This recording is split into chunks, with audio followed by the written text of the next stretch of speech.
आलोक अपनी बूढ़ी माँ सावित्री देवी के साथ रहता था। सावित्री देवी को हाई ब्लड प्रेशर की गंभीर समस्या थी। डॉक्टर ने उन्हें सख्त हिदायत दी थी। नमक का एक दाना भी इनके लिए मौत का बुलावा हो सकता है। आलोक की पत्नी पायल देखने में बहुत सुशील थी, लेकिन उसका मन सावित्री देवी के नाम शहर के आलीशान बंगले और बैंक बैलेंस पर अटका था। वह अक्सर चिड़चिड़ी रहती थी क्योंकि सावित्री देवी उसे घर के खर्चों का हिसाब मांगती थी। एक दिन डॉक्टर ने सावित्री देवी का चेकअप किया और कहा, अचरज की बात है, सेंधा नमक और बिना नमक का खाना खाने के बाद भी इनका ब्लड प्रेशर कम नहीं हो रहा। आलोक, क्या तुम वाकई इन्हें सादा खाना दे रहे हो? आलोक ने पायल की तरफ देखा। पायल ने रोने जैसा चेहरा बनाया और कहा, डॉक्टर साहब, मैं तो अपने हाथ से उबाल कर सब्जियां खिलाती हूँ माँ जी को। शायद उम्र की वजह से दवा असर नहीं कर रही। उस रात जब आलोक किचन में पानी पीने गया तो उसने देखा कि पायल कूड़ेदान में कुछ छिपा रही है। आलोक के मन में शक का बीज बोया गया। अगले दिन आलोक ने चुपके से किचन में एक छोटा कैमरा लगा दिया। शाम को जब उसने फुटेज देखी तो उसके होश उड़ गए। पायल ने सावित्री देवी के लिए सूप बनाया जो बिल्कुल फीका था, लेकिन परोसने से ठीक पहले उसने अपने दुपट्टे में छिपाई हुई एक ड्रॉपर बोतल निकाली और उसकी कुछ बूंदें सूप में डाल दी। आलोक ने वह बोतल चुपके से हासिल की और लैब में जांच करवाई। पता चला कि वह कोई दवा नहीं बल्कि लिक्विड सोडियम का एक सांद्र घोल था। वह घोल स्वाद में तो ज़्यादा पता नहीं चलता था, लेकिन शरीर के अंदर जाते ही ब्लड प्रेशर को खतरनाक स्तर तक बढ़ा देता था। पायल चाहती थी कि सावित्री देवी को साइलेंट स्ट्रोक आए और वह हमेशा के लिए रास्ते से हट जाए। अगले दिन आलोक ने घर पर एक वकील और डॉक्टर को बुलाया। पायल को लगा कि शायद माजी वसीयत उसके नाम करने वाली हैं। सावित्री देवी ने मुस्कुराकर पायल से कहा, बहू, आज सूप तुम अपने हाथों से मेरे सामने पियो, मुझे बहुत खुशी होगी। पायल का चेहरा सफ़ेद पड़ गया। उसने बहाना बनाया, नहीं माँ जी, मेरा व्रत है। तभी आलोक ने वह लिक्विड बोतल और कैमरे की फुटेज टेबल पर रख दी। आलोक की आंखों में गुस्सा और नफरत थी। उसने कहा, पायल, नमक का कर्ज चुकाना सुना था, पर नमक से जान लेना आज देख लिया। आलोक ने पायल को तुरंत घर से निकाल दिया और पुलिस के हवाले कर दिया। सावित्री देवी का बंगला अब सुरक्षित था, लेकिन आलोक को इस बात का गम था कि उसने एक मीठी जहर उगलने वाली औरत को अपनी पत्नी बनाया था। अब वह खुद अपनी माँ की रसोई संभालता है और माँ के चेहरे की मुस्कान ही उसका सबसे बड़ा इनाम है। पायल को जेल हुए अब 6 महीने बीत चुके थे, लेकिन आलोक के मन में जो कड़वाहट और डर बैठ गया था वह खत्म होने का नाम नहीं ले रहा था। उसे रह रहकर यह ख्याल आता कि कैसे उसके ही घर में उसकी नाक के नीचे उसकी पत्नी उसकी माँ को घुट घुट कर मौत के करीब ले जा रही थी। सावित्री देवी अब शारीरिक रूप से बेहतर थी, लेकिन पायल के धोखे ने उन्हें अंदर से तोड़ दिया था। वह अक्सर खिड़की के पास बैठी शून्य में ताकती रहती। आलोक ने तय किया कि वह माँ को फिर से वही खुशी और सुरक्षा का एहसास दिलाएगा जो उससे छिन गया था। आलोक ने अपनी नौकरी के साथ साथ अब घर की रसोई की कमान भी संभाल ली थी। वह सुबह जल्दी उठता, माँ के लिए बिना नमक का दलिया बनाता और ताज़े फलों का रस निकालता। एक दिन जब वह माँ के कमरे में नाश्ता लेकर गया तो सावित्री देवी ने उसका हाथ पकड़ लिया। सावित्री देवी बोली, बेटा, तो कब तक अकेले यह सब करेगा? ऑफिस भी जाता है, फिर घर का काम, तू थक जाता होगा। आलोक बोला, माँ, आपकी जान उस मीठे जहर से बच गई। मेरे लिए यही सबसे बड़ी थकान मिटाने वाली बात है। अब मैं किसी और के भरोसे आपको नहीं छोड़ सकता। कहानी में मोड़ तब आया जब एक दोपहर आलोक के पास जेल से एक फ़ोन आया। पायल की तरफ से उसके वकील ने जमानत की अर्जी लगाई थी और वह आलोक से मिलना चाहती थी। आलोक का खून खौल उठा, लेकिन वकील ने कहा कि कुछ प्रॉपर्टी के कागजात पर पायल के हस्ताक्षर जरूरी हैं ताकि वह हमेशा के लिए उस घर और संपत्ति से अपना हक खो दे। आलोक जेल पहुंचा। शीशे की दीवार के उस पार पायल बैठी थी। उसकी आंखों में अब वह चालाकी नहीं थी, बल्कि एक अजीब सी सनक थी। पायल धीमी आवाज़ में बोली, आलोक, मुझे माफ़ कर दो। मैंने जो किया वो सिर्फ हमारे भविष्य के लिए था। मैं चाहती थी कि हम उस बंगले में चैन से रहें। आलोक गुस्से में बोला, भविष्य? जो लाशों पर खड़ा हो वो भविष्य नहीं, नरक होता है। पायल, तुमने नमक का व्यापार किया था। माँ की सांसों के साथ आज यहाँ साइन करो और मेरी ज़िंदगी से हमेशा के लिए दफन हो जाओ। पायल ने कांपते हाथों से कागजों पर दस्तखत किए। जाते जाते उसने एक ऐसी बात कही जिसने आलोक को फिर से सोचने पर मजबूर कर दिया। पायल बोली, आलोक, तुम्हें क्या लगता है सिर्फ मैं दोषी थी? अपनी अलमारी के उस पुराने लॉकर को खोलकर देखना जो तुम्हारे पिताजी छोड़ गए थे। शायद तुम्हें पता चले कि नमक का यह खेल इस घर में नया नहीं है। आलोक घर लौटा। उसके दिमाग में पायल की बात गूंज रही थी। उसने कभी पिताजी के उस पुराने लोहे के संदूक को नहीं खोला था जो स्टोर रूम में धूल फांक रहा था। उस रात माँ के सो जाने के बाद उसने वह संदूक खोला। अंदर कुछ पुरानी डायरियों और दवाइयों के पर्चे थे।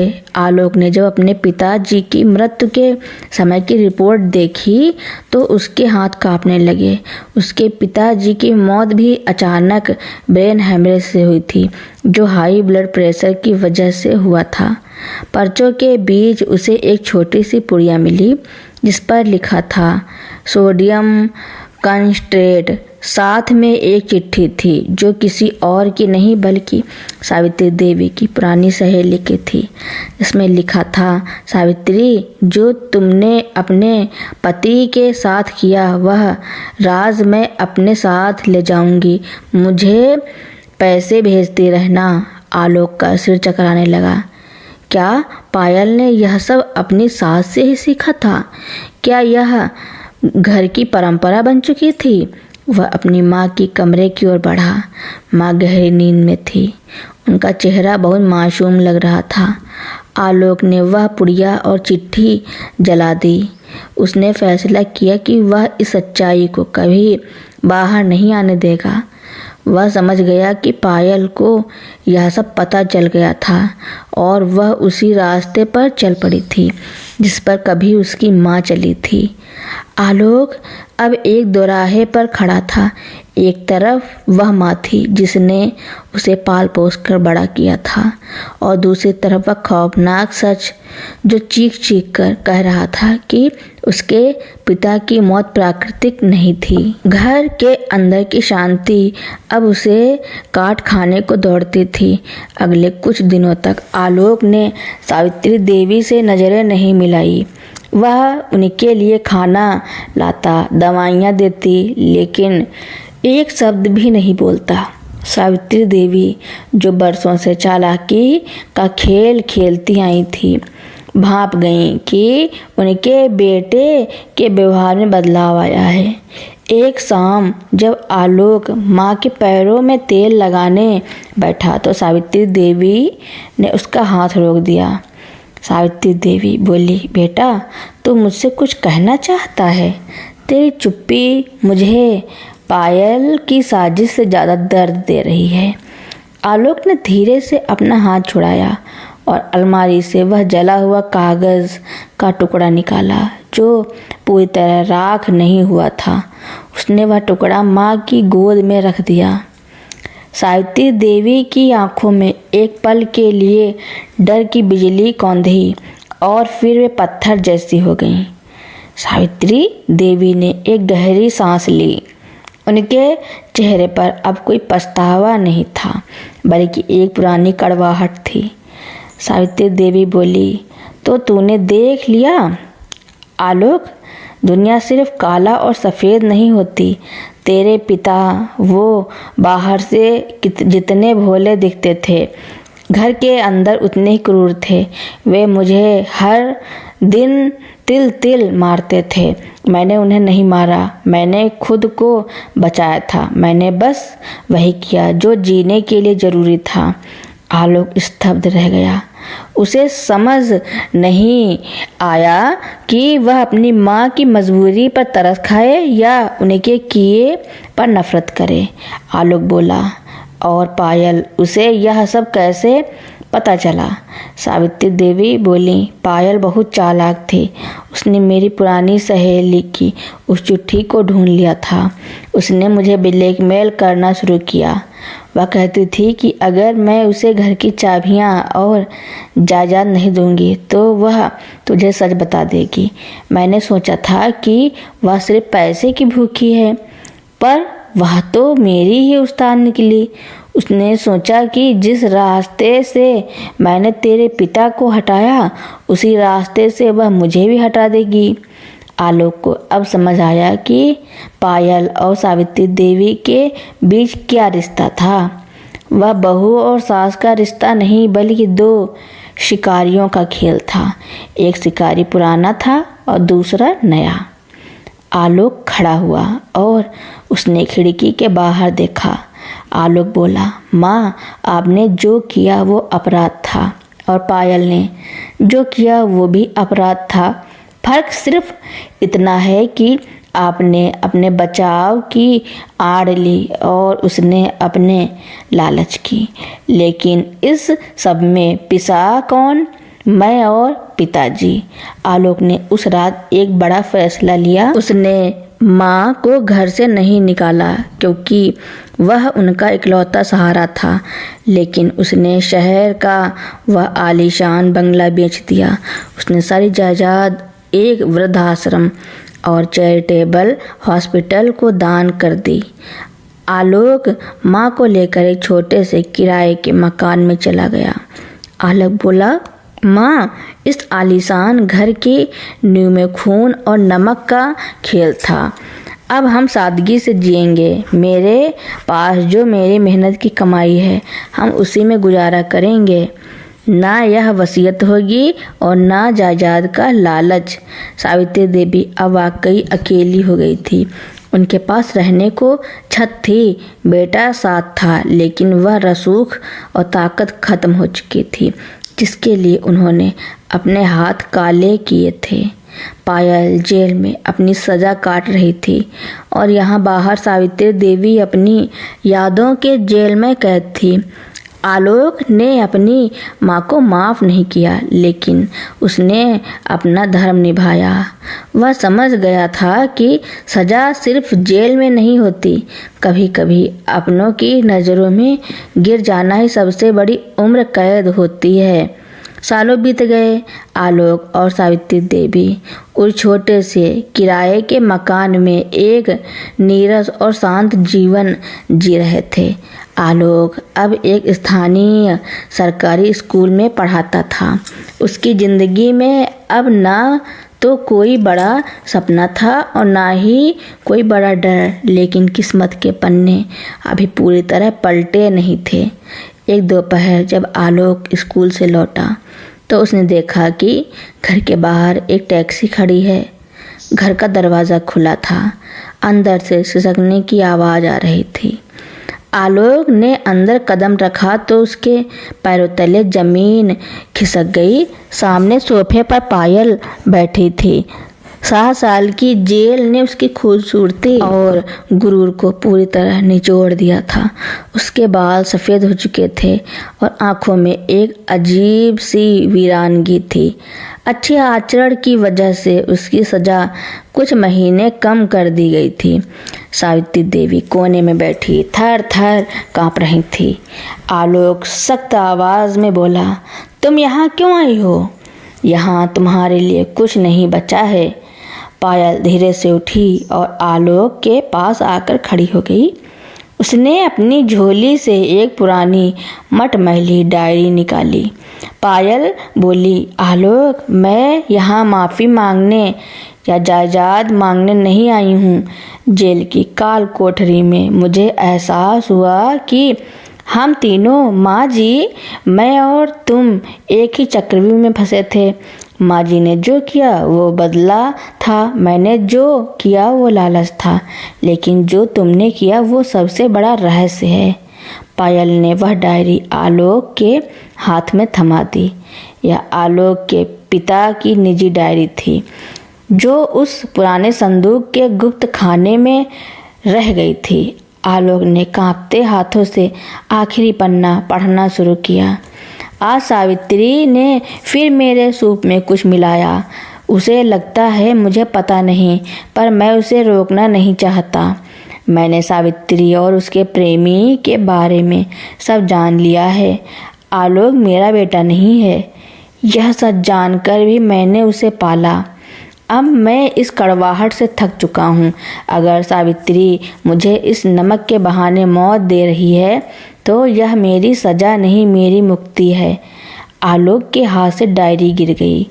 पूरा कमरा घूमने लगा। उसकी पूरी पहचान, उसकी माँ का संघर्ष, पिता का बलिदान, सब कुछ एक पल में ताश के पत्तों की तरह ढह गया।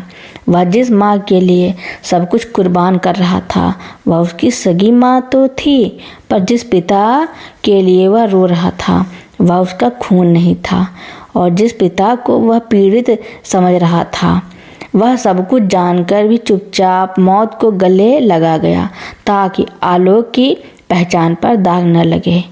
पायल ने आलोक के कंधे पर हाथ रखा। पायल बोली, आलोक, इस घर की दीवारें झूठ से नहीं बल्कि खामोश बलिदान और छिपे हुए पापों से बनी हैं। मैं जा रही हूँ। मुझे एहसास हो गया है कि असली सज़ा जेल नहीं बल्कि इस सच के साथ जीना है जो तुमने आज पढ़ा।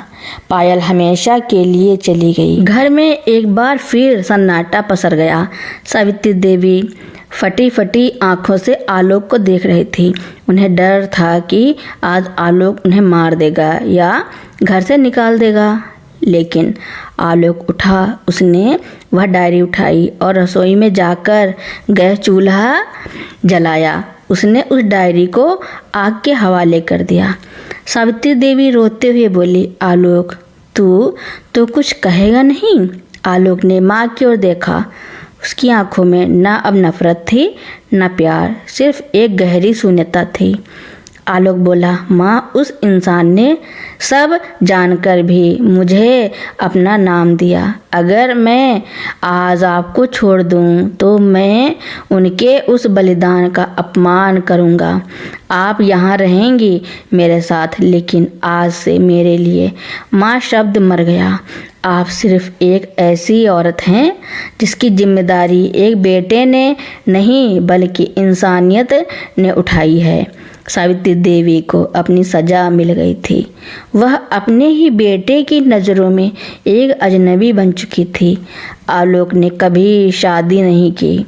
वह उस छोटे से घर में सावित्री देवी की सेवा करता रहा, लेकिन उनके बीच कभी कोई बात नहीं हुई। पड़ोसियों को लगता था कि बेटा कितना सेवाभावी है, लेकिन उस घर की चार दीवारी के अंदर नमक की कड़वाहट ने रिश्तों की हर मिठास को हमेशा के लिए खत्म कर दिया था। सावित्री देवी की मृत्यु के बाद आलोक उस घर में बिल्कुल अकेला रह गया। घर की दीवारों में अब भी वह भारी सन्नाटा गूंजता था। आलोक ने तय किया कि वह इस शहर और इन यादों से दूर कहीं चला जाएगा, लेकिन जाने से पहले उसे एक काम और करना था। पायल से अंतिम मुलाकात। उसने पता लगाया कि जेल से छूटने के बाद पायल कहाँ है। वह शहर के बाहरी इलाके में एक छोटे से अनाथालय में खाना बनाने का काम कर रही थी। आलोक जब वहां पहुंचा तो उसने देखा कि पायल बच्चों के लिए सादा खाना परोस रही थी। उसके चेहरे पर अब कोई लालच नहीं था, सिर्फ एक गहरी थकान थी। आलोक को देखकर वह ठिठक गई। पायल बोली, तुम यहाँ? माँ जी कैसे हैं? आलोक बोला, वो चली गईं। कल रात नींद में ही उनका देहांत हो गया। मैं बस तुम्हें यह बताने आया था कि उस घर का खेल अब पूरी तरह खत्म हो चुका है। पायल की आंखों में आंसू आ गए। उसने एक गहरी सांस ली और कहा, आलोक, वो डायरी का सच जो तुमने पढ़ा वह आधा था। मुझे जेल में उस औरत की एक और सहेली मिली थी जो माँ जी के साथ उस समय अस्पताल में नर्स थी। आलोक का माथा ठनका। अब और क्या सच बाकी है पायल? पायल ने आलोक के करीब आकर धीमी आवाज में कहा, आलोक, डायरी में तुम्हारे पिता ने लिखा था कि तुम उनके बेटे नहीं हो क्योंकि उन्हें माँ जी के चरित्र पर शक था। लेकिन सच यह है कि माँ जी का कभी कोई प्रेमी नहीं था। वे तुम्हारे पिता के अत्याचारों से तंग आकर बस उनसे दूर भागना चाहती थी। तुम्हारे पिता ने शक की बीमारी में वह डायरी लिखी थी ताकि अगर कभी वे मरें तो तुम्हारी नज़रों में तुम्हारी माँ गिर जाए। पायल ने आलोक की आंखों में देखते हुए कहा, तुम उन्हीं के खून हो आलोक। तुम्हारे पिता ने मरते मरते भी तुम्हारी माँ से बदला लिया था, उन्हें तुम्हारी नज़रों में गिराकर। आलोक के पैरों तले जमीन एक बार फिर खिसक गई। जिस माँ को उसने नफरत की निगाहों से देखा, जिनसे उसने बात करना छोड़ दिया था, वह निर्दोष थी। उन्होंने सिर्फ अपने पति की शक की बीमारी और फिर अपनी बहू के लालच की सजा भुगती थी। आलोक पागलों की तरह घर की ओर भागा। वह उस कमरे में गया जहां माँ की तस्वीर रखी थी। वह चीख चीख कर रोने लगा, माँ, मुझे माफ़ कर दो। मैंने पिता के लिखे उस सफ़ेद झूठ पर यकीन कर लिया और आपकी खामोशी को आपका गुनाह मान बैठा। उसे याद आया कि कैसे माँ अपनी अंतिम सांस तक उसे प्यार भरी नज़रों से देखती रही, जबकि वह उनसे कतराता रहा।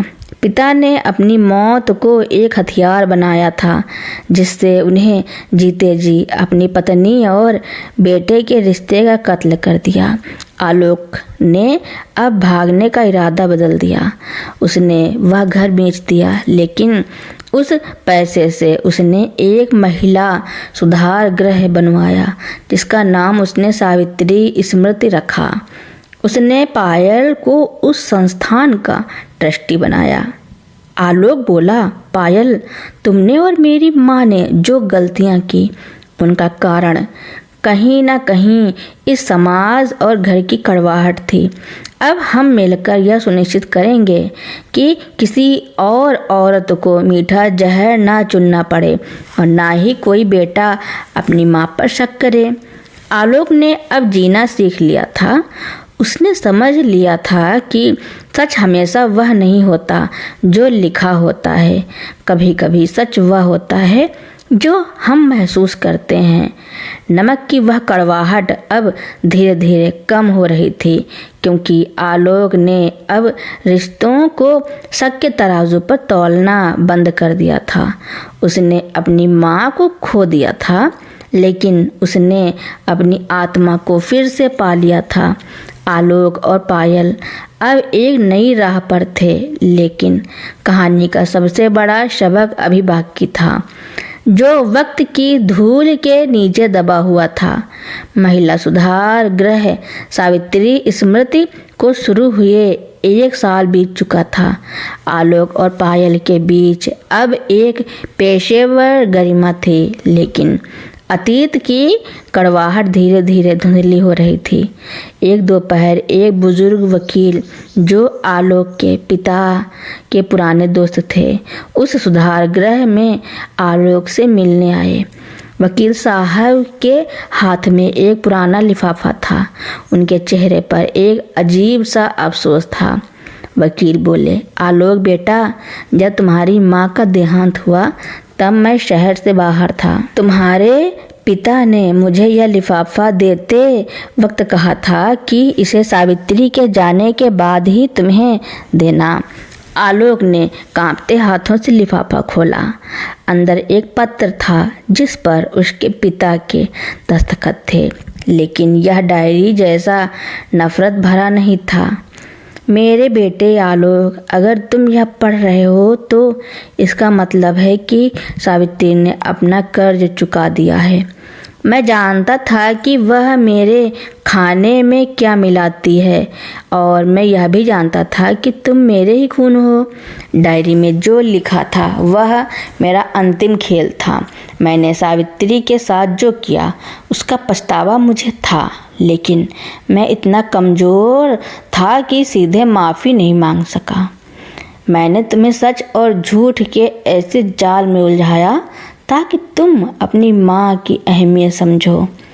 इंसान को खोने का डर ही उसे रिश्तों की कदर सिखाता है।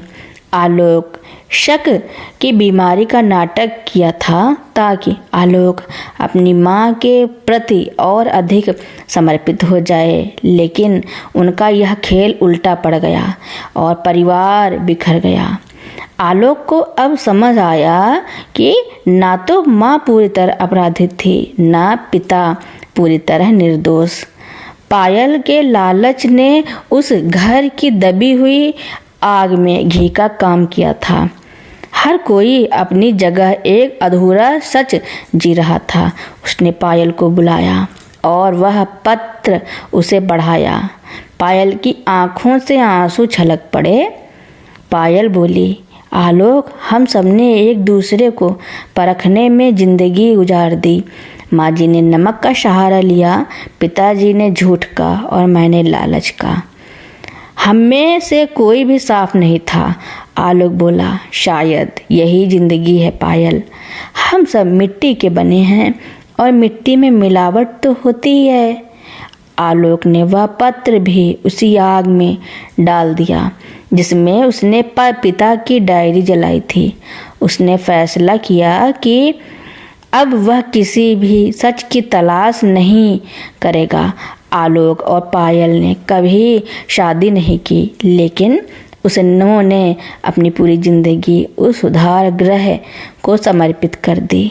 वह घर जहाँ कभी मीठा जहर और नमक की कड़वाहट घुली थी, अब उन महिलाओं के लिए उम्मीद की किरण बन गया था जो रिश्तों के धोखे का शिकार हुई थी।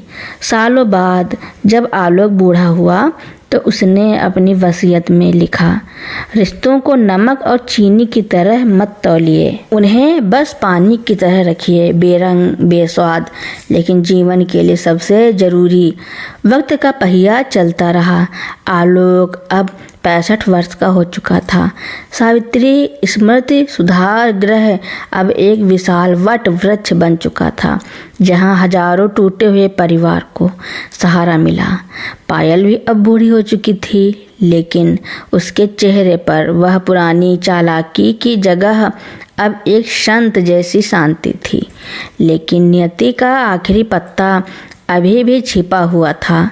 एक सर्दी की सुबह सुधार गृह के दरवाजे पर एक 25 साल का युवक आया। उसका नाम आर्यन था। उसके हाथ में एक पुरानी तस्वीर थी। वह तस्वीर आलोक के पिता की थी। आलोक उसे अपने केबिन में ले गया। आर्यन की आंखों में वही चमक थी जो कभी आलोक की आंखों में हुआ करती थी। आर्यन बोला, सर, मैं यहाँ किसी मदद के लिए नहीं आया हूँ। मैं बस यह बताने आया हूँ कि जिस सच को आपने और पायल जी ने जला दिया था उसका एक जिंदा सबूत मैं हूँ। आलोक का दिल जोर से धड़का। तुम कौन हो?